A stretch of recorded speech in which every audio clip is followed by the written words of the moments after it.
Iniciamos esta mañana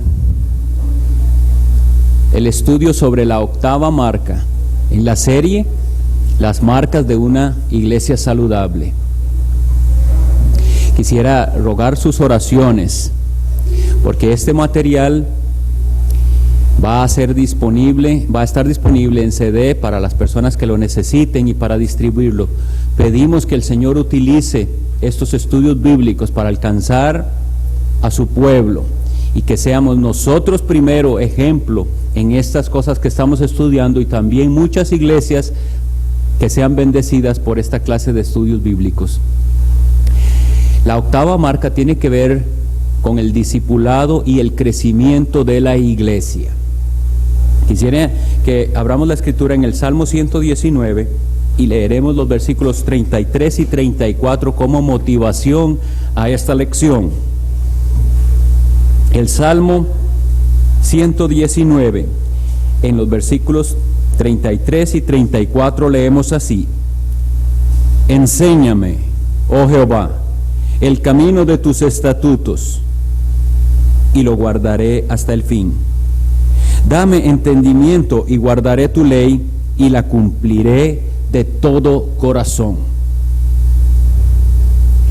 Al leer estas palabras, nosotros estamos enfrentados a una clase de persona que tiene interés tanto en conocer y en agradar a Dios, que le pide a Dios que le enseñe el camino de sus estatutos. Pero le pide esto con un propósito, no solo para saber, sino con el propósito de guardarlos y de cumplirlos de todo corazón. Veamos a alguien más con una actitud parecida. Job 34, 32.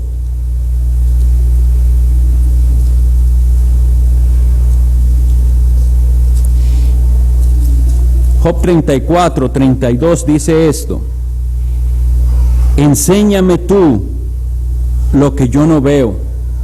Si hice mal, no lo haré más.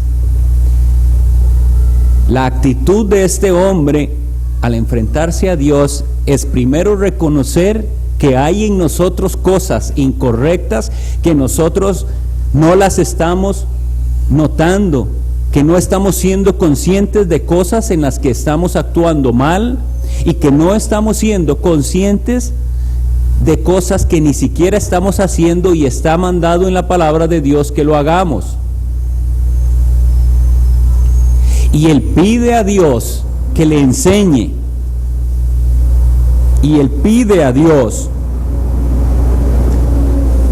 esto porque él desea cumplir y vivir según los mandamientos de Dios. Entonces, la primera característica de alguien que ha nacido de nuevo, alguien que ha nacido del Espíritu, alguien cuyo corazón ha sido transformado por el Evangelio, es esta actitud: un deseo de conocer la voluntad de Dios para cumplirla.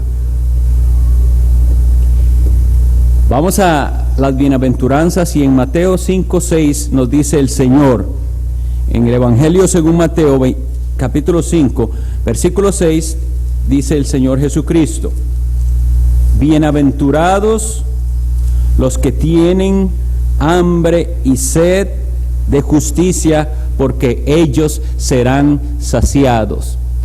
Las bienaventuranzas son la descripción de las características del verdadero Hijo de Dios. Una de las características del verdadero Hijo de Dios es que tiene hambre y sed de justicia. Esto es solo a modo de introducción que estamos para entrar en el tema, pero leamos también la primera epístola de Pedro, primera de Pedro 2, y los versículos 2 y 3.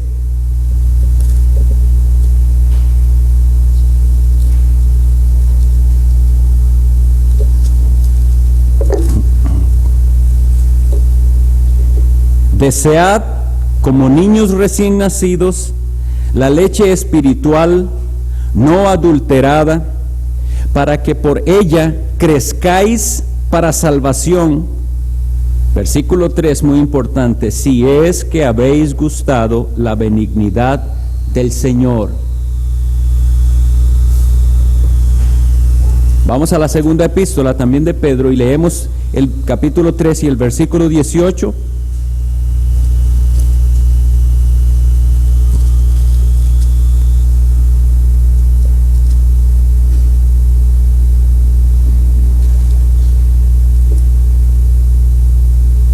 Antes bien, creced en la gracia y el conocimiento de nuestro Señor y Salvador Jesucristo. A Él, a Jesucristo, sea gloria ahora y hasta el día de la eternidad. Amén. Entonces, voy a empezar por las palabras del apóstol Pedro. Las dos cosas que nos dice el apóstol Pedro son mandamientos. El verbo está en un imperativo. No es una sugerencia, es un mandamiento. Cuando él dice, desead la leche espiritual, él está diciendo, si ustedes verdaderamente, porque eso es lo que dice el versículo, si verdaderamente habéis gustado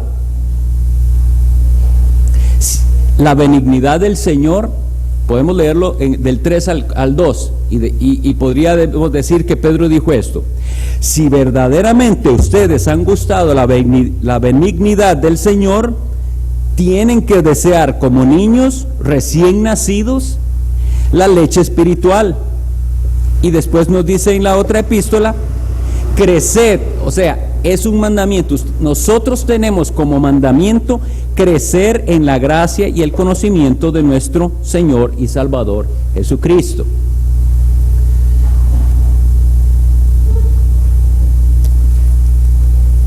En la lección de hoy nos enfrentamos a una de las cosas más terribles y más comunes en las iglesias de este siglo. El pensamiento de que alguien puede ser cristiano porque cumple con ciertas características mínimas de la religión. Digámoslo, hacer una profesión de fe, recibir la ordenanza del bautismo, asistir con cierta fidelidad a la iglesia. Eso es ser cristiano para muchas personas. Pero nosotros hoy vamos a ver las escrituras. Lo que nosotros estamos estudiando es las escrituras, no son pensamientos nuestros, no son pensamientos solo de los reformadores del siglo XVI. Nosotros estamos estudiando la Biblia, que nos indica y nos aclara que la marca de un verdadero creyente es el crecimiento. La persona que no tiene hambre y sed de justicia no es bienaventurado. Las personas están yendo a las iglesias por múltiples razones. Debemos ser honestos, sinceros. Nada más mirémonos a nosotros mismos cómo hemos ido o cómo hemos cumplido con este mandamiento de congregarnos en el pasado y los que nosotros conocemos. ¿Qué diría usted de sus padres, de sus hermanos, de sus familiares? ¿Cuál es la razón por la que ellos han ido a la iglesia? ¿Ve usted en las personas verdadera hambre y sed de justicia? Veamos el ejemplo que pone el apóstol Pedro. ¿Cómo desea un niño la leche? La desea tanto que si no se la dan, llora y grita. Y entonces la pregunta es, ¿estamos nosotros deseando tanto ser alimentados espiritualmente que si no nos alimentan, lloramos y gritamos?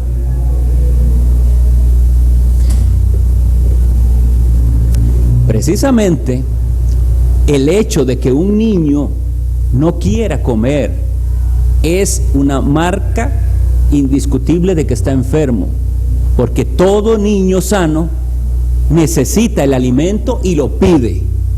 Este es el ejemplo que está poniendo el apóstol Pedro. Entonces, una vez más, hermanos, necesitamos en este estudio bíblico aplicar constantemente lo que estamos estudiando a nuestra vida, a nuestra iglesia. Y decimos, nosotros Preguntémonos en este momento, ¿deseamos tanto ser alimentados espiritualmente? ¿Es tan urgente que si no me dieran el alimento espiritual lloro y grito? ¿O vengo a la iglesia porque tengo que cumplir el requisito de mi religión, que es ir los domingos a la iglesia, soportar el sermón, porque muchas personas vienen a soportar ese rato? No están disfrutando, no están alimentándose, no están disfrutando la comida, espiritualmente hablando. Entonces, la razón de esto es terrible, y por eso es que las lecciones anteriores estuvimos hablando de lo que es verdaderamente la conversión, de lo que es el evangelio en realidad, porque eso se da porque las personas no han nacido de nuevo, sino que nada más se han unido a una iglesia. Y en la iglesia, al ser irresponsables ante Dios de recibir personas que no han nacido de nuevo, que no tienen hambre y sed de justicia, entonces se topan con personas que no son enseñables ni tienen deseo de aprender. Esa característica, ser enseñable, es la característica básica de un hijo de Dios. Según leímos me voy a devolver un momentito, en el Salmo, esto es lo que cada creyente verdadero siente. Enséñame, oh Jehová, el camino de tus estatutos, y los guardaré hasta el fin. Dame entendimiento. Está reconociendo, yo no entiendo, pero si me das el entendimiento, voy a guardar tu ley y la cumpliré de todo corazón. Entonces, la persona manifiesta interés en aprender y se da cuenta de que por sí mismo no puede, porque ese orgullo tiene que irse de su corazón. Ni usted ni yo podemos solitos saber lo que tenemos que hacer. Tenemos que ir a Dios y a su palabra, y nos encontramos en la misma palabra de Dios, que Dios dejó un orden de cómo es que ustedes y yo tenemos que aprender. Si nosotros no venimos a la iglesia con esta actitud de que venimos a aprender, porque pensamos que todo lo sabemos, no tenemos la actitud que la Biblia nos dice aquí: enséñame. ¿A qué viene? Preguntémonos, y la pregunta: ¿a qué vengo? ¿A qué vengo a la iglesia? ¿Tengo ganas de aprender? Tiene que haber en los cristianos un espíritu enseñable. ¿Qué pensaríamos de un niño que va a la escuela? Lo mandamos a la escuela primaria, y cuando la maestra trata de explicarle, se niega a que le enseñe y dice: yo sé hacerlo, yo sé cómo hacerlo. Es ridículo. Nosotros enviamos los niños porque ellos necesitan aprender, y tenemos que decirles: esa maestra, ese maestro, ese profesor sabe más que usted y le va a enseñar. Si el niño no tiene eso claro, no va a servir de nada enviarlo a la escuela. Igual ustedes y yo, si venimos a la iglesia pensando que nosotros no necesitamos que nos enseñen, que ya nosotros sabemos, es en vano. Nosotros debemos ser humildes y venir con esa actitud: Señor, ¿qué me vas a enseñar hoy? ¿En qué ando mal? Como dijo Job. Esas palabras son muy importantes. Dice: enséñame lo que yo no sé, lo que yo no estoy viendo, házmelo ver.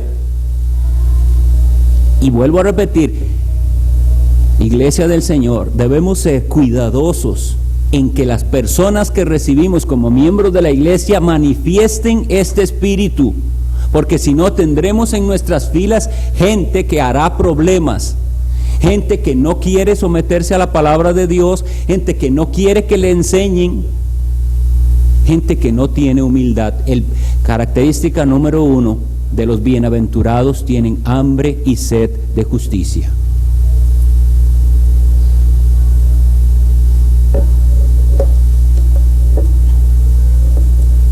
Entonces, hablamos de crecimiento de iglesia. ¿Qué es que una iglesia crezca? ¿Y qué es que yo crezca? Necesitamos hacer un examen comparativo. ¿De qué estoy hablando? No podemos saber si hemos crecido si no hacemos una comparación. Cuando tenemos niños pequeños, solemos hacer una marca en la pared y mostrarle al niño, vea, hasta aquí llegas. Y dentro de un tiempo el niño va y se vuelve otra vez a la pared y quiere que marquen a ver si ha crecido. Esa es la actitud nuestra, la que tenemos que tener ante el crecimiento cristiano. Quiero comparar y revisarme con honestidad y ver si he crecido o si me estoy quedando enano, porque eso es anormal. Y así como un niño marca y ve cuánto ha crecido, nosotros tenemos parámetros, o sea, formas de medir si estamos creciendo o no. Pensémoslo en este momento. Primero lo hacemos individualmente y luego lo vamos a hacer como iglesia. Hay ciertas prácticas piadosas en las cuales nosotros tenemos que crecer. Nuestra forma de leer la Biblia es mejor hoy que el año pasado. Nuestra forma de orar es mejor ahora que el año anterior. La manera en que yo adoro a Dios es más reverente cuando yo recibo y participo de la cena del Señor. Hay más entendimiento en mí, hay más, está bien decirlo, sentimiento al participar de este sacramento, ¿o no? O más bien cada vez es más rutinario. Leyendo a un escritor que ya tiene muchos años, él decía que, por ejemplo, la participación de la cena del Señor era para él cada vez algo más profundo. Habiendo tenido, por decir algo, 50 años de estar en una iglesia y de haber realizado y participado en la cena del Señor muchísimos años, cada vez, decía él, me conmueve más, que hasta veces decía él, me da un poco de vergüenza porque me conmueve a lágrimas tomar la cena del Señor. Entonces, ¿qué hay en él? Una mayor apreciación del sacrificio de Jesucristo. Pregunto, ¿tenemos nosotros un cada vez mayor entendimiento de lo que Cristo hizo en nosotros? Es que ese mandamiento que leímos, que el apóstol Pedro dio, creced en la gracia y el conocimiento de nuestro Señor Jesucristo, implica mucho. Implica que lo que yo sé de Cristo hoy tiene que mejorar mañana.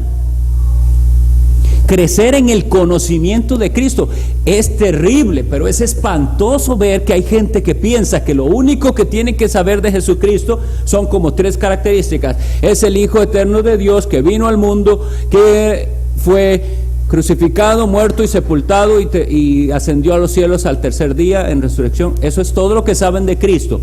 Esas son palabras que se pueden aprender sin ningún efecto en nuestro corazón. Crecer en el conocimiento de Cristo es que todas esas cosas que dijimos las vamos percibiendo más claramente. Y el saber, voy a dar un ejemplo, que Él, estando en la gloria con su Padre, eternamente disfrutando de la más plena felicidad y gloria, voluntariamente se somete para hacerse como nosotros, para venir como un ser humano y sufrir todo lo que un ser humano físicamente sufre en alma y en cuerpo, hacer un sacrificio. Cada una de esas cosas va siendo más profundamente entendida por nosotros. Si no es así, no estamos creciendo en el conocimiento de Cristo y el conocimiento de su gracia.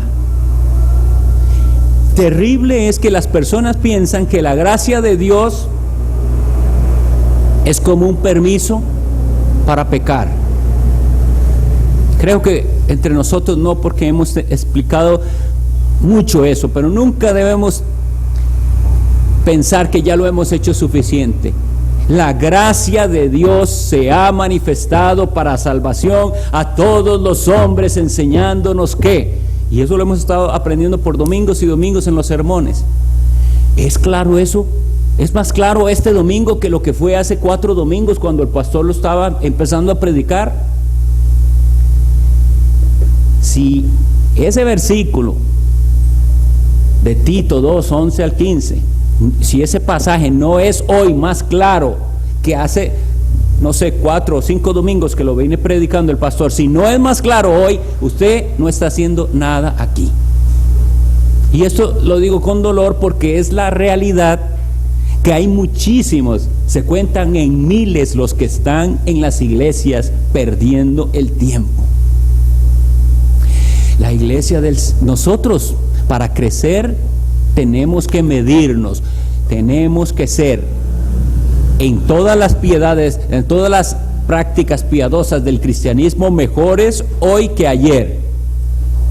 Y entonces vamos a la iglesia. ¿Cómo están midiendo las iglesias el crecimiento? ¿Qué miden las iglesias? Miden con un aparatito cuántos llegaron hoy y comparan con el domingo anterior. Hemos crecido. En el mes anterior venían tantos, este mes vienen más. Es numérico. ¿Cuánto hubo hoy de ofrenda y cuánto hubo hace un mes? Esas son las comparaciones que se hacen en las iglesias. Ahora, no digo que no deben tomarse en cuenta, pero el punto ¿es eso el crecimiento al que el Señor nos llamó? ¿Contar los bautismos de este año? Más que contar las profesiones de fe y los bautismos, sería el método que estoy proponiendo comparativo es de los que hicieron profesión o de los que comenzaron a asistir este año, ¿cuántos están todavía perseverando, fieles, mostrando crecimiento? Porque lamentablemente los casos de personas que vienen en oleadas, por una época vienen a la iglesia todos los domingos, luego paran de venir, luego otra vez pasa algo en sus vidas que les hace, ay, tengo que ponerme con Dios porque me vino la mala suerte. Así funcionan las personas que no conocen a Dios. Funcionan depende de cómo les va en esta vida, si en el trabajo los están ascendiendo o si más bien los echaron, si tienen salud o no salud. Todas esas cosas les impulsan a ir o a no a ir a la iglesia. Y hay personas que pueden estar por años en una iglesia sin crecer absolutamente nada, y en las iglesias se están tolerando esas cosas. Nosotros no hacemos ningún bien tratando a personas así como si fueran cristianas. Nosotros no necesitamos hablar de esto porque cuando vemos a alguien con esa actitud, que en la iglesia no viene con un deseo de aprender, en su conversación no sale nada espiritual, siempre son cosas de esta vida, nunca hay preocupación por la santidad. Entonces nosotros hemos de ir y doblar rodillas y poner a esa persona en oración y pedir al Señor que en la menor oportunidad pueda yo de alguna manera ayudar a esa persona a conocer, a acercarse a Jesucristo, porque así engañado puede llegar hasta el día final, y en el día final no hay otra opción que escuchar las palabras de Cristo: apartaos de mí, yo a ustedes nunca los conocí. La gravedad del asunto no la están entendiendo las iglesias porque están, como repito, interesados en los números, nada más. ¿Cuánta gente tenemos? ¿Cuántas ofrendas está dando la gente? ¿Cuántos se bautizaron? Y dependiendo de la organización de las iglesias, esto debo mencionarlo, lo que les importa es los números que están mandando a la oficina central, donde llevan un registro para no quitar al misionero o al pastor, midiéndolo como si esto fuera un negocio.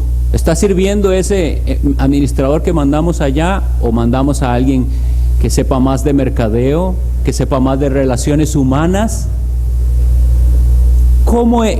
¿Qué perspectiva tienen que tener los líderes de la iglesia al respecto del crecimiento? Porque vean que si no tenemos la correcta, entonces sí, busquemos a alguien que sea buen administrador, que tenga ojalá la licenciatura en relaciones públicas, que le cae bien a todo el mundo, que sabe cómo tratar a cada uno. Entonces, busquemos eso y tendremos una iglesia llena de inconversos.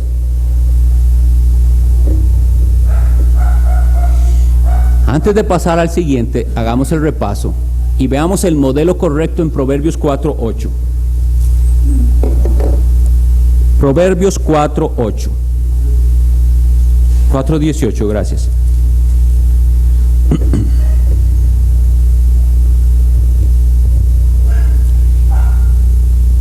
Proverbios 4:18 dice así: mas la senda de los justos es como la luz de la aurora, que va en aumento hasta que el día es perfecto. Atención todos, porque nos toca examen en este momento. Examen de Dios. Deberíamos estar más preocupados por un tipo de examen así que por el examen de la universidad, que por rendir si vamos a pasar o no un curso importante. Este examen tiene que ver con quién es usted ante Dios. Aquí dice cómo es la senda de los justos. Si la senda nuestra, al revisarla, no tiene esta característica, nosotros no somos justos, aunque pensemos que lo somos. La senda de los justos es como la luz de la aurora que va en aumento. Entonces estamos hablando de crecimiento. Si no vemos en nuestra propia vida crecimiento, si nosotros no entendemos mejor la Biblia hoy que ayer, si tengo 10 años de estar en la iglesia y los 10 años he sido igual, que me cuesta leer la Biblia y me cuesta orar, usted no es un justo, no ha sido lavado por la sangre de Cristo. Usted está engañado, piensa que es cristiano y no lo es. El cristiano, conforme camina y avanza, dice, aquí está describiéndolo, avanza. Y entonces, aunque al principio antes me costaba orar, ahora no. Aunque antes lo más que podía orar eran 5 o 10 minutos, ya no. Ya mejoró mi vida de oración. Aunque antes me costaba perdonar, ya no. Ahora más fácilmente tengo disposición a perdonar. Aunque antes yo no era misericordioso, ahora sí, mi corazón va enterneciéndose más. Las características de las bienaventuranzas del Evangelio que vienen en Mateo 5 explicadas, nosotros no pretendemos tenerlas de manera perfecta y completa todas, sino que vamos creciendo en ellas paulatinamente. Si en este examen falla como individuo y falla como iglesia, tenemos un grave problema. Entonces, aquí nos enfrentamos a esta doctrina impía que ha hecho tantísimo daño a las iglesias. En general, el cristianismo evangélico está casi saturado de una doctrina, y muchísimas iglesias bautistas, por la forma en que han entendido la doctrina de la perseverancia de los santos, que puede haber personas que sí son salvas, pero nunca muestran el carácter de Cristo, nunca crecieron, se quedaron niños para siempre. Es lo que ellos llaman el cristiano carnal. Eso es ventajoso porque las personas entonces llegan a la iglesia y se sienten que ellos se catalogan a sí mismos como el cristiano carnal. Y entonces entran en un conformismo, porque ellos piensan, yo sí soy cristiano, nada más que soy muy carnal. No, usted no es cristiano. Cuando Pablo está hablando del cristiano carnal a los corintios, lo que está haciendo es comparándoles con impíos. Lo que está diciéndoles, la forma en que ustedes están actuando es como que ustedes son carnales, es decir, como que ustedes no son cristianos. Eso es lo que les está diciendo. ¿Para qué? Para que ellos se enfrenten y ¿cómo nos está diciendo que nosotros no tenemos a Cristo? Pues sí, está actuando como que usted no conoce a Cristo. Eso es lo que Pablo dijo. Pero solo hay 2 clases de personas en el mundo. Las palabras de Jesucristo son clarísimas cuando dijo, el que no es conmigo es contra mí. Muchos de ustedes saben, pero si no, soy mentor para unos cursos bíblicos en internet, y en una clase específicamente se hace la pregunta al estudiante: ¿se ha sentido usted alguna vez enemigo de Dios? La hago y aquí a todos. ¿Se ha sentido usted alguna vez enemigo de Dios? Y la mayoría responde, no, yo siempre he tenido luchas contra el pecado, siempre he hecho todo, pero yo enemigo de Dios nunca he sido. Porque la gente tiene la idea de que ser enemigo de Dios es aborrecer a Dios. Eso no es ser enemigo de Dios. La Biblia dice, el que se constituye amigo del mundo se hace enemigo de Dios. Usted nació enemigo de Dios y yo nací enemigo de Dios. ¿Por qué es necesario esto? Porque habiendo reconocido que los enemigos no están en paz, o sea, yo no nací en paz con Dios, yo nací en enemistad con Él, aprecio la obra de Jesucristo, porque la Biblia dice, justificados pues por la fe, tenemos paz para con Dios. ¿Por qué tengo que tener paz con Dios? Porque estaba peleado con Él. Por medio de nuestro Señor Jesucristo. Entonces, una vez que agradecemos y apreciamos que Cristo hizo la paz por medio de la sangre de su cruz, como dice en la epístola a los Colosenses, por medio de la sangre que derramó en la cruz, nos acercó a Dios el Padre, y ahora ya no somos enemigos, sino que somos hijos. Entonces, y solo entonces, comenzamos a caminar por el sendero de la verdad. De ahí para atrás usted era enemigo de Dios, iba para el infierno, igual que todo el resto de la raza humana. Andábamos por el camino amplio, y si no podemos reconocer esto, estamos todavía en el camino amplio. Aunque vengamos a la iglesia, aunque seamos bautizados y aunque cumplamos con ciertas mínimas prácticas piadosas, como leer a veces la Biblia u orar, o decirle a Dios algunas veces gracias porque, etcétera. El modelo correcto es que los justos tienen un camino que es en crecimiento constante.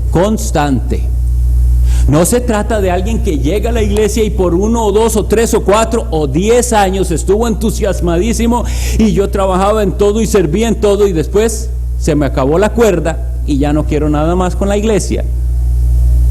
Entonces, en muchísimas iglesias han interpretado tal cosa como que esa persona ya perdió la salvación, porque antes venía a la iglesia, hacía de todo y ahora se fue al mundo. Es más, no digamos se fue al mundo, nada más dejó de ir a la iglesia. No, esa persona nunca ha conocido al Salvador. Así no se portan los que conocen a Cristo, porque a la iglesia no venimos obligados ni por cumplir un mandamiento. Hay algo en este corazón transformado por Jesucristo que me impulsa a adorarle. Entonces yo vengo porque necesito reunirme con otros que también aman al Salvador. Y entonces pregunto, ¿es esa la razón por la que estamos aquí? Quede claro, y como decía, estas lecciones no pueden ser un estudio exhaustivo. Yo no puedo en cada tema profundizar lo que desearía. La doctrina del cristiano el carnal, para refutarla necesitaría más tiempo, más versículos, pero les invito a cada uno que tenga duda a estudiarla profundamente. No existe el cristiano carnal perpetuamente. Sí existe la posibilidad de que un verdadero cristiano se porte a veces como un carnal, porque cayó en su debilidad, porque está descuidando los medios de gracia, la palabra de Dios, la oración, la reunión, la comunión de los santos. Si lo descuida, usted se va a llegar a comportar y puede, dice nuestra confesión, opacarse tanto la luz del Señor que usted no ve el rostro de Dios. Y por un tiempo el cristiano podría pasar por una época en que parece que Dios le abandonó. Pero la marca del que ha sido sellado por el Espíritu Santo la muestra en que esa persona eventualmente se levanta, reconoce su pecado, se arrepiente y sigue adelante. Si eso no llega a suceder en el caído, nunca ha conocido al Salvador. Ahora sí, vamos a hablar sobre un ejemplo que es para mí tan molesto haber oído tantísimas veces una interpretación en muchas iglesias. Apocalipsis capítulo 2. Está Cristo Jesús hablando, el Cristo glorificado, hablando a las iglesias, y a una de ellas le dice esto: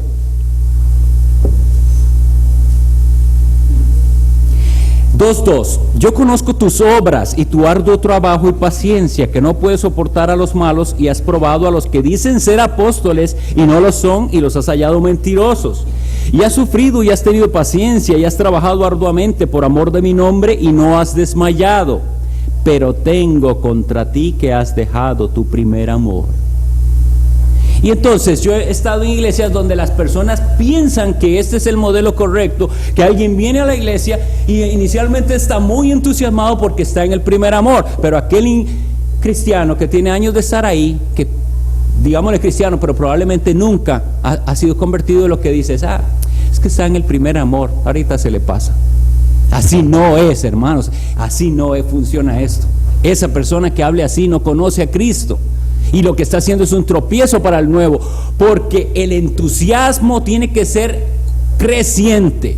Vea lo que dice la Biblia al respecto de estos que dejaron su primer amor.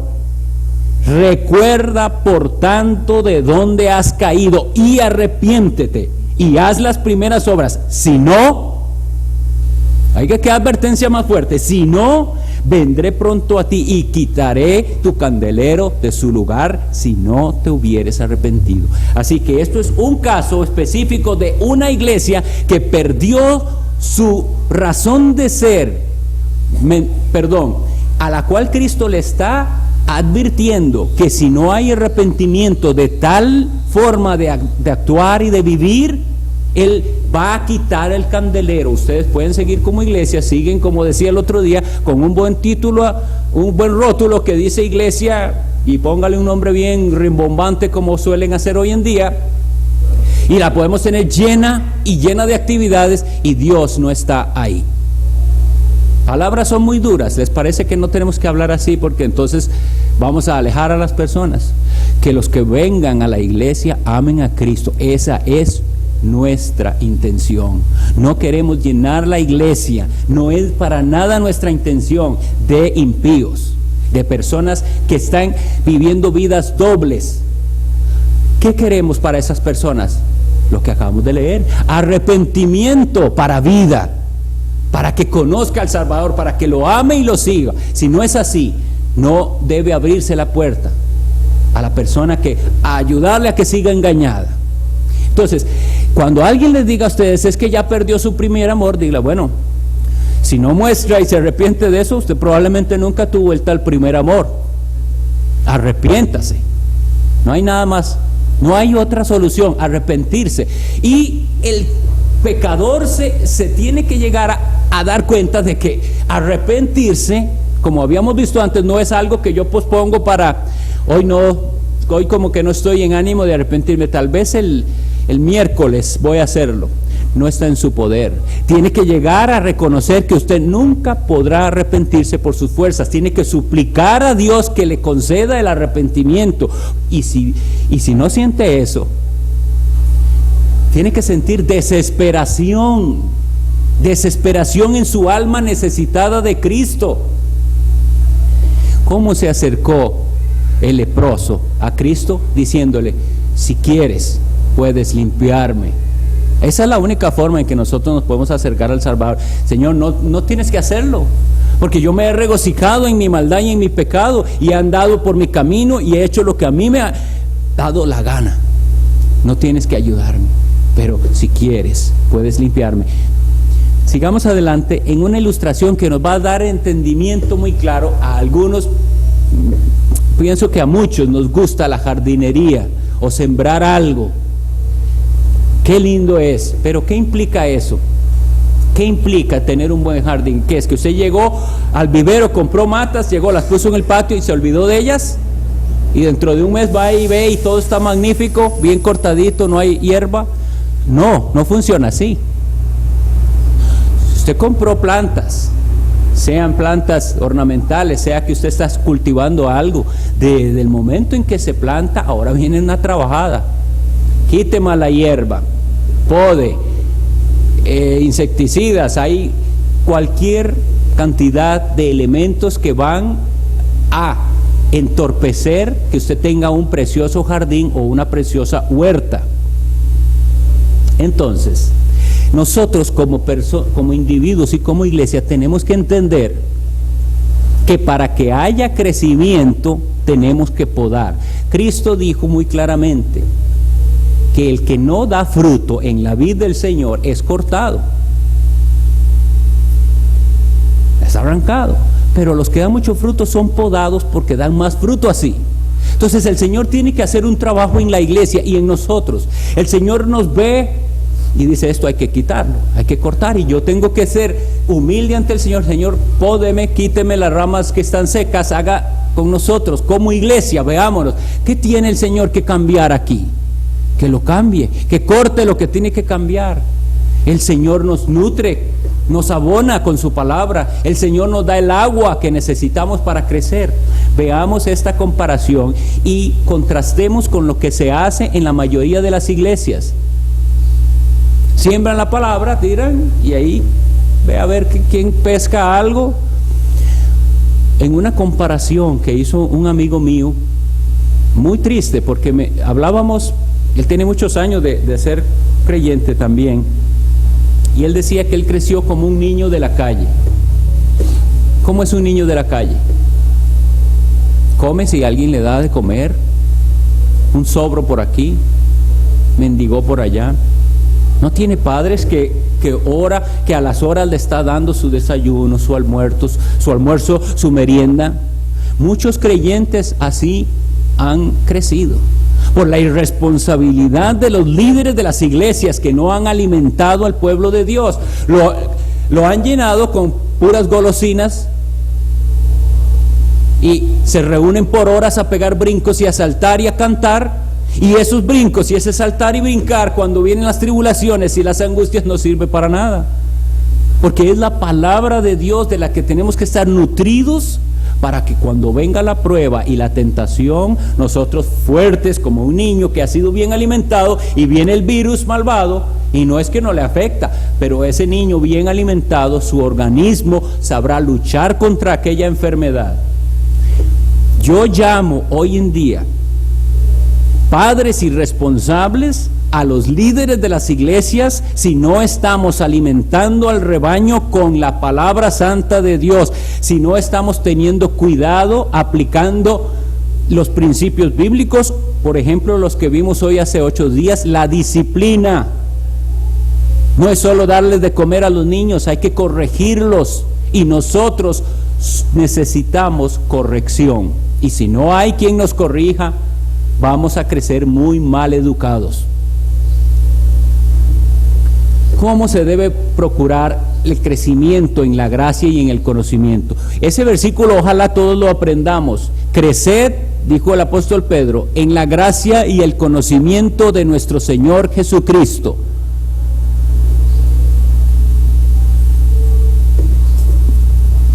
Lo primero que tiene que haber es el deseo de crecer.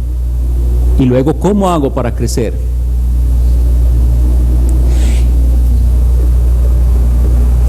Capacitando a los cristianos. La iglesia se preocupa por capacitar a los creyentes. ¿Cómo? En Romanos 12 hay toda una lista. Voy a leer uno de ellos nada más, pero es toda una lista que les animo a leer luego. En Romanos 12 se nos habla de los deberes, son deberes. Nosotros trabajamos en conjunto según los dones que Dios ha dado. Y leo desde el 6 donde dice: de manera que teniendo diferentes dones según la gracia que nos es dada, si el de profecía, úsese conforme a la medida de la fe. Esta profecía corresponde en nuestra época a la exposición de la palabra de Dios. El que exhorta en la exhortación, los ancianos que el Señor puso para esto, pero también cada hermano con su cercano. El que reparte con liberalidad, el que hace misericordia, el que preside con solicitud, el que hace misericordia con alegría, etcétera. Sería seguir leyendo cuáles son las funciones de cada uno, pero Dios no nos dejó sin armas para crecer. Cada uno de los dones de cada uno de ustedes y míos tienen que ser puestos al servicio de Cristo y de los hermanos. Todo aquel que verdaderamente ha sido sellado por el Espíritu Santo ha sido también dotado con dones. No es lo mismo un don espiritual, algo que Dios nos da para el crecimiento espiritual, que habilidades que cualquier persona, incluso no cristiana, puede tener. ¿Entienden? Hay personas que pueden tener habilidad y talento para algo y ni siquiera conocer a Dios. ¿Cuál es la diferencia de del talento que Dios da, que es para la alabanza de su gloria, para el servicio de los hermanos. Entonces, todo lo que nosotros somos y sabemos hacer es para el servicio de Dios y de su pueblo. Exhortando, amonestando y disciplinando, crece la iglesia. Segunda a Timoteo 4:2.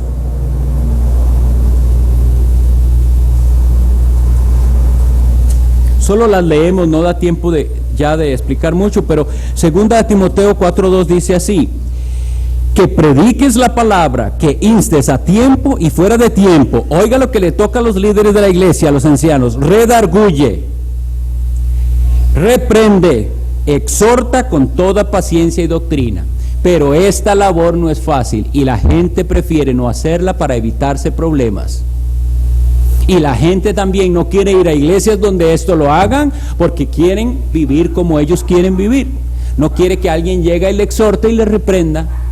No quiere que alguien llegue y le amoneste. Vamos a Tito 2:15. Dice así: esto habla y exhorta y reprende. ¿Cómo se hace? Con toda autoridad. Nadie te menosprecie.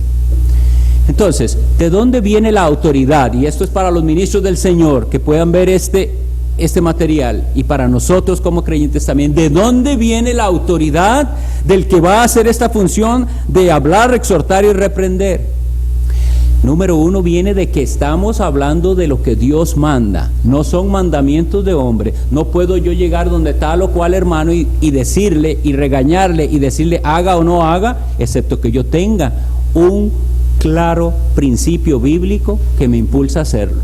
No seguimos hombres, no son mandamientos de hombres, lo dice la Biblia. Pero aún más, esa autoridad viene de personas que están 100% comprometidas a vivir conforme a la Biblia dice. Porque no tiene ninguna autoridad aquel que exhorta a otro y él mismo no practica. Entonces nosotros como líderes, nosotros como cristianos, usted hermana, usted hermano, quien sea, hasta que viva conforme lo que dice la Biblia, hasta que usted lo viva, usted tiene autoridad para llegar a decirle a otro y exhortarle y reprenderle, y así tendrá autoridad de Dios y de su propia vida que usted está viviendo conforme al Señor lo manda. Primera de Pedro 2:5, terminamos ahí. Primera de Pedro 2:5. Lo que venimos repitiendo hace varias clases, pero quisiera terminar con esto. Vosotros también, como piedras vivas, sed edificados como casa espiritual y sacerdocio santo para ofrecer sacrificios espirituales aceptables a Dios por medio de Jesucristo. Nosotros somos un real sacerdocio. No vamos a ver las citas que siguen porque ya el tiempo se nos fue, pero si nosotros somos sacerdotes, como Pedro dice, vosotros sois nación santa, real sacerdocio, necesitamos entender cuál es nuestra función como sacerdotes. Ofrecer sacrificios era lo que hacía un sacerdote. Nosotros ofrecemos un sacrificio de alabanza a Cristo. Está en Hebreos 13:15. Los sacerdotes enseñaban a otros la ley. Nosotros enseñamos a otros, porque dice, nos rescató de las tinieblas. ¿Para qué? Para que demos testimonio de la luz admirable a la que Él nos trasladó. Y lo tercero que hacían los sacerdotes era interceder por otros. Y en Santiago 5:16 dice, orad unos por otros para que seáis sanados. Nosotros como iglesia, si no estamos cada uno realizando estas funciones, sacrificios de alabanza al Señor, procurar enseñar a otros con palabras y con ejemplo, y si no intercedemos, doblamos rodillas por otros, convertidos o no convertidos, no estamos haciendo nuestra función de sacerdotes y probablemente ni siquiera somos sacerdotes del Dios Altísimo. Está escrito en el Apocalipsis, hablando de Jesucristo, y Él nos hizo reyes y sacerdotes para Dios su Padre. ¿Es usted un sacerdote del Señor? ¿Se considera parte del reino de Cristo? La cita de Jonathan Edwards que quería decirles era esto: en la época de avivamientos, o cuando hay mucho mover y la gente va a las iglesias y tienen entusiasmo, y estoy yendo a la iglesia muy entusiasta, él dijo y le explicó a la gente: ni siquiera experiencias emotivas, una gran emoción que tengo de estar en la iglesia no significa necesariamente que usted es cristiano. Ni siquiera, ahora ya leo la Biblia y ya me puse de que la leo todos los días a tal hora. Eso no es evidencia de que usted es cristiano. Ya oro todos los días. Eso no es evidencia. La evidencia de que usted es cristiano es que usted crece y que hoy es mejor de lo que era ayer, y que usted tiene el anhelo de servir mejor a Dios mañana de lo que le está sirviendo hoy. Es un análisis comparativo lo que necesitamos. Iglesia de Dios, estamos siendo mejores este año que lo que fuimos el año pasado. Que el Señor nos dé un corazón honesto y sincero, y como decía Job, muéstrame lo que yo no estoy viendo. Que el Señor les bendiga.